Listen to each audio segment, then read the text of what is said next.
법원이 바보입니까? 다 그거는 있을 수 없고요. 안타깝다는 생각이 들었어. 사실 이거를 매출만 해결할 수 없을 수 있단 말이에요. 심지어는 폐업만 하고 그냥 날라버리는 경우도 있잖아요.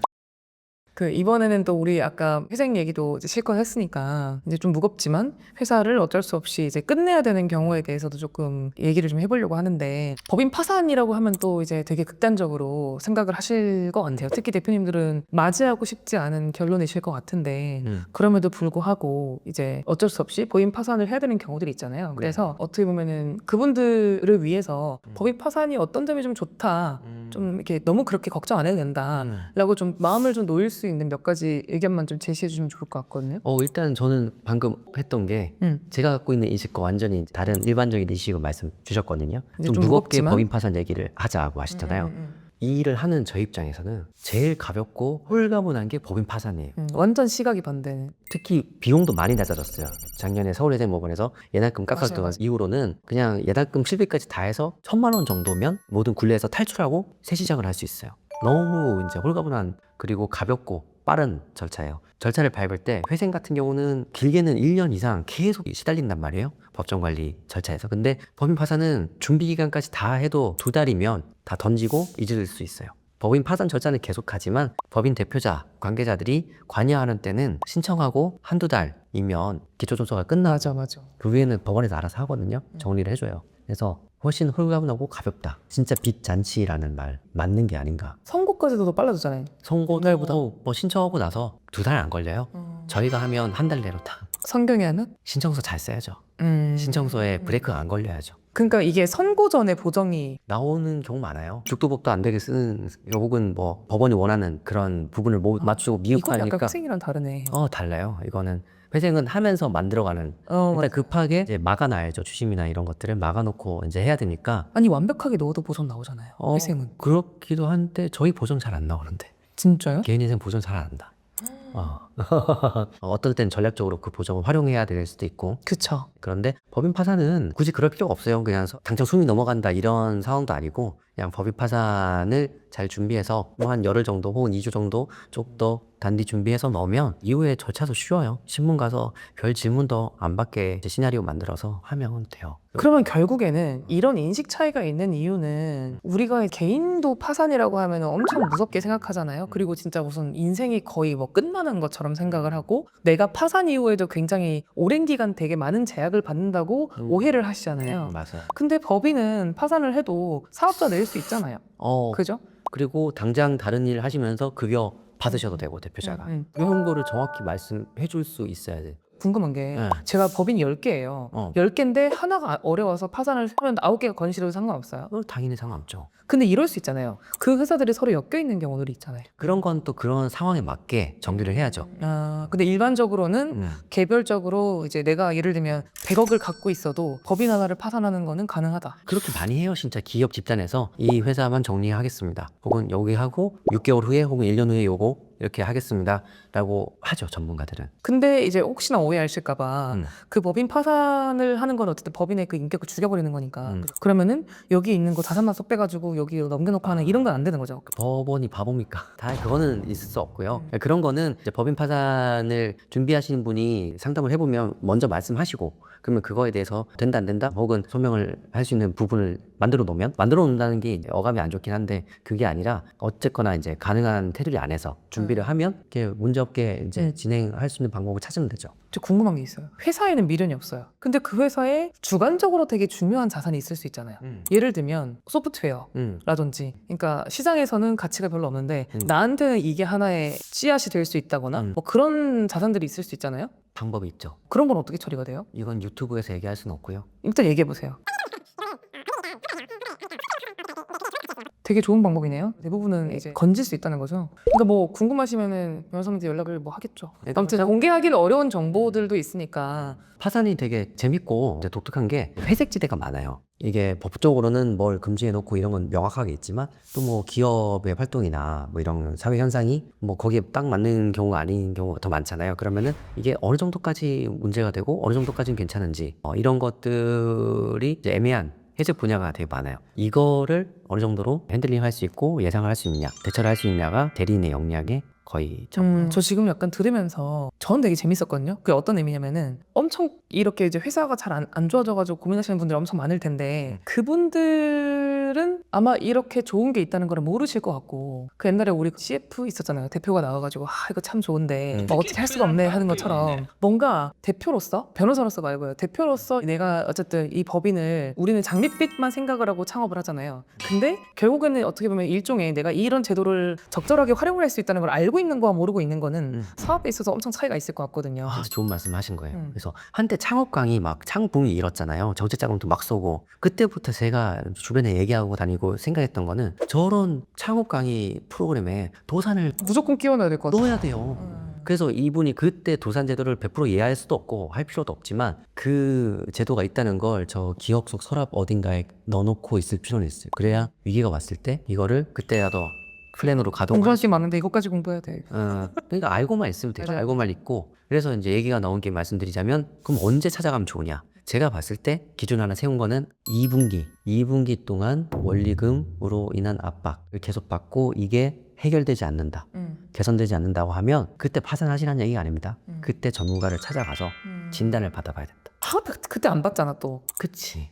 그때 딱 네. 1, 2분기가 안 좋을 때 받아야 된다라는 거라도 알고 있으면 가잖아요. 그쵸. 그걸 어떻게 알게 할까? 근데 그렇게 오시는 분도 있어요. 미리. 한 뭐 반년 혹은 이렇게 계속 뭐가 답답하다라고 그런 오시면 분들은 뭘 해도 잘 풀. 그렇죠. 흔들리고. 저희도 그런 의뢰인 만나고 싶어요. 너무 말라가시고 그렇지 맞아. 다 이제 쥐어짜도 안 나오는 법인 파산도 비용이 있어야 그리고 남아있는 개인들도 그렇잖아요. 그 뭐 다 비슷하죠. 그게 안타까운 점에 진짜. 개인 회생은 비용 없어서 못 하시는 건 거의 없잖아요. 왜냐면은 그치. 나눠서 내면 원리금 안 내는 기간 동안 나눠서 내면 할 수 있으니까. 근데 법인 파산은 그것도 안 되거든요. 법인 회생은 더 말할 것도 없고. 그러니까 여력이 있고 맞아. 준비할 수 있을 때 와야 되는 거는 법인 회생 파산이 더 필요한 거예요. 맞아요. 한 6개월 정도 그래서 상황이 개선되지 않으시면 그때 전문가를 꼭 찾아서 하고 당연히 이제 좋아지는 걸 플랜 A로 두겠죠. 근데 상황이 안 좋아질 때를 그거 대비해서 중요하다. 한 1년 혹은 그 이상의 시간을 두고 네. 준비를 해나가시는 거예요. 네. 안전한 엑시트를 위해서. 그럼 실제로 이제 법인의 재무제표나 그런 상태가 좋지 않을 때는 조금 과감하게 미리 이렇게 파악을 해보는 거죠. 왜냐면 사실은 이제 우리가 회사를 운영하다 보면 닥치는 이슈 중심으로 굴러가잖아요. 당장 내 눈앞에 중요한 거, 예를 들면 매출을 올리는 거, 거래처와의 관계나 이런 것들을 하다 보면 사실 이런 부분까지 챙기기가 어려운 분들이 많으실 텐데 어떻게 보면은 대표들이 제일 잘하는 게 돈을 버는 행위잖아요. 근데 이제 그 돈을 지키거나 그런 접대덕소의 어떤 회사를 핸들링하는 능력이나 이거에 있어서 법인 파산의 시점을 정하는 거는 굉장히 중요한 거라는 생각이 드네요. 그래서 제가 계속 안타깝다는 생각이 들었어요. 그나마 개인들은 내가 연체가 되면 회생이든 파산이든 심지어는 뭐 세출발기금이든 뭐든 할 수 있다는 거를 거의 아마 모르시는 분들은 없을 거예요. 되게 어린 사회초년생이 아니면. 근데 오히려 회사를 운영하는 분들은 이 회사를 살리고 회사를 계속 이익을 내고 직원들 관리하고 이런 것만 생각을 하지. 맞아요. 내가 진짜 만약에 경찰자금 빌리고 그다음에 어딘가 이제 기보 신보 이런 데서 돈을 막 몇 억대로 이렇게 빌리고 했을 때 사실 이거를 매출만 해결할 수 없을 수 있단 말이에요. 심지어는 폐업만 하고 그냥 날라버리는 경우도 있잖아요. 그쵸. 그러니까 파산하면 될 거를 네, 맞아요. 되게 간이하게 해결할 수 있는 걸 갖다가 그런 경우들이 많아서 일종의 공개된 생활지대가 아닌가 이런 생각이 들어서 회사님 열심히 노력하셔야겠네요. 맞아요. 네, 그렇군요. 네, 책임감을 느낍니다. 중요한 얘기를 해주셨는데 가장 많이 이제 궁금해하시고 이제 포인트가 되는 거는 폐업만 해도 되냐, 파산해야 되냐 이거예요. 이것도 굉장히 중요하고 이제 법률사무소 전문가가 가르마를 잘 타줘야 되는데 파산을 하려고 하겠죠. 왜냐면은 그래야 이제 수임을 하고 하니까. 근데 폐업만으로 충분한 경우도 있어요. 특별한 재산이 없고. 법률 분쟁이나 이제 퇴직금, 임금 이런 이제 근로관계, 노무관계 이슈도 없고 그런 경우는 폐업만 하셔도 돼요. 그리고 뭐 그렇다고 해서 큰 일이 생기지 않아요. 물론 뭐 번거롭긴 하겠죠. 계속 이제 독촉장이 날라오거나 연락이 오고 할 텐데 가급적인 파산을 하는 게 좋지만 꼭 파산을 해야 되는 경우 그거는 어떤 거냐? 유형 자산이 있어. 이걸 그냥 놔둬서는 해결이 안 돼. 근데 그게 부동산, 차량 같은 거. 근데 그런 경우. 그리고 두 번째는 노무관계 이슈가 있어.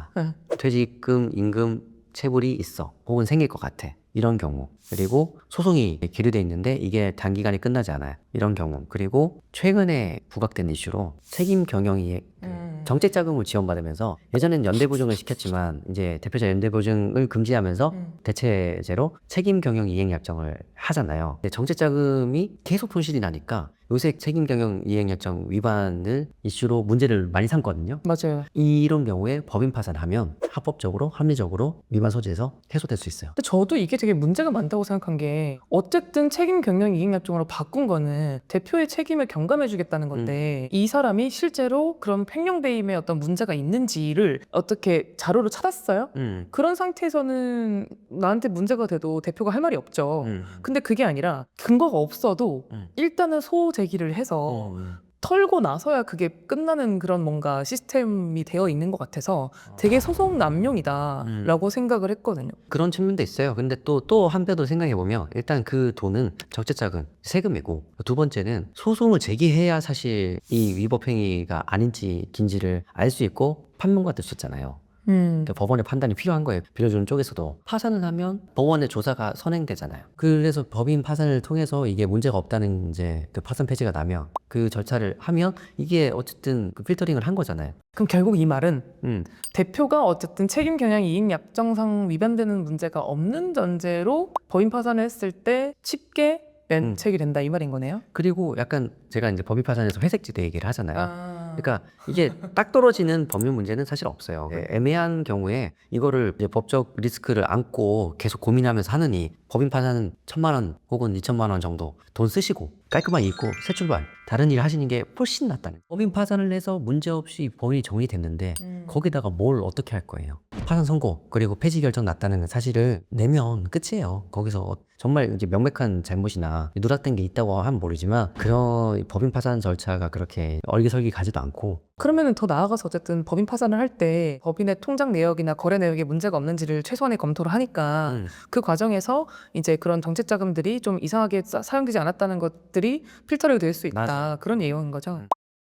법인 파산의 장점도 많이 설명을 해주셨고 뭐 여러 가지 실무적인 팁들을 많이 해주셨어요. 그러면은 대놓고 질문을 드리면 변호사님은 법인 파산 신청 대리를 잘 하시나요? 뭐 저는 자신감이 있죠. 자신감이 있고 그 자신감의 근거가 뭐냐라고 생각하실 텐데 법인 파산 신청을 하면 신청서 그리고 그 회사를 심사하는 데가 있잖아요. 기본적으로는 법원인데 법원에서 그걸 다 할 수 없으니까 법인 파산 관제인을 선임해서 그쪽을 통해서 조사를 하게 만든단 말이에요. 그 법인 파산 관제인이 변호사예요. 그 법인 파산 관제 업무를 한 경험이 있는 로펌이 많지 않아요. 저희는 그런 경험을 가지고 있으니까 말씀드리는 그 회색지대나 이런 것에 대한 이제 대응 능력이 있고 그 의뢰인에게 그만큼 좀 더 구체적이고 확실한 솔루션을 드릴 수 있는 거죠. 그런 점이 강점이라고 생각하고 그래서 사실 법인 파산 관제 업무를 경험하기 전과 후에 저희 서비스도 많이 달라졌을 뿐만 아니라 비용도 많이 달라졌어요. 오히려 비용이 낮아졌어요. 왜냐면은 그만큼 깔끔하고 간명하게 솔루션을 드릴 수 있고 저희도 업무를 그렇게 할 수 있으니까 굳이 이렇게 많이 받을 필요 없다라는 생각을 하고 있어요. 좀 더 그러니까 질은 올라가고 가격은 떨어졌다는 거 아니에요? 그러니까 많이 해봤으니까 이상입니다. 너무 좋습니다. 명구스럽네요. 아니 진짜로 저는 이런 유익한 영상들이 좀 적재적소에 많이 좀 퍼졌으면 좋겠다는 좀 개인적인 바람을 좀 해보면서 오늘은 영상을 잘 마무리해 보도록 하겠습니다. 오늘 박시영 변호사님 저희 채널에 나와주셔서 너무 감사드리고 영광합니다. 아우, 시청자들이 또 열렬히 환호를 하면 다시 한번 또 모시도록 하겠습니다. 네, 감사합니다. 반응이 좋아야 할 텐데요. 네. 네.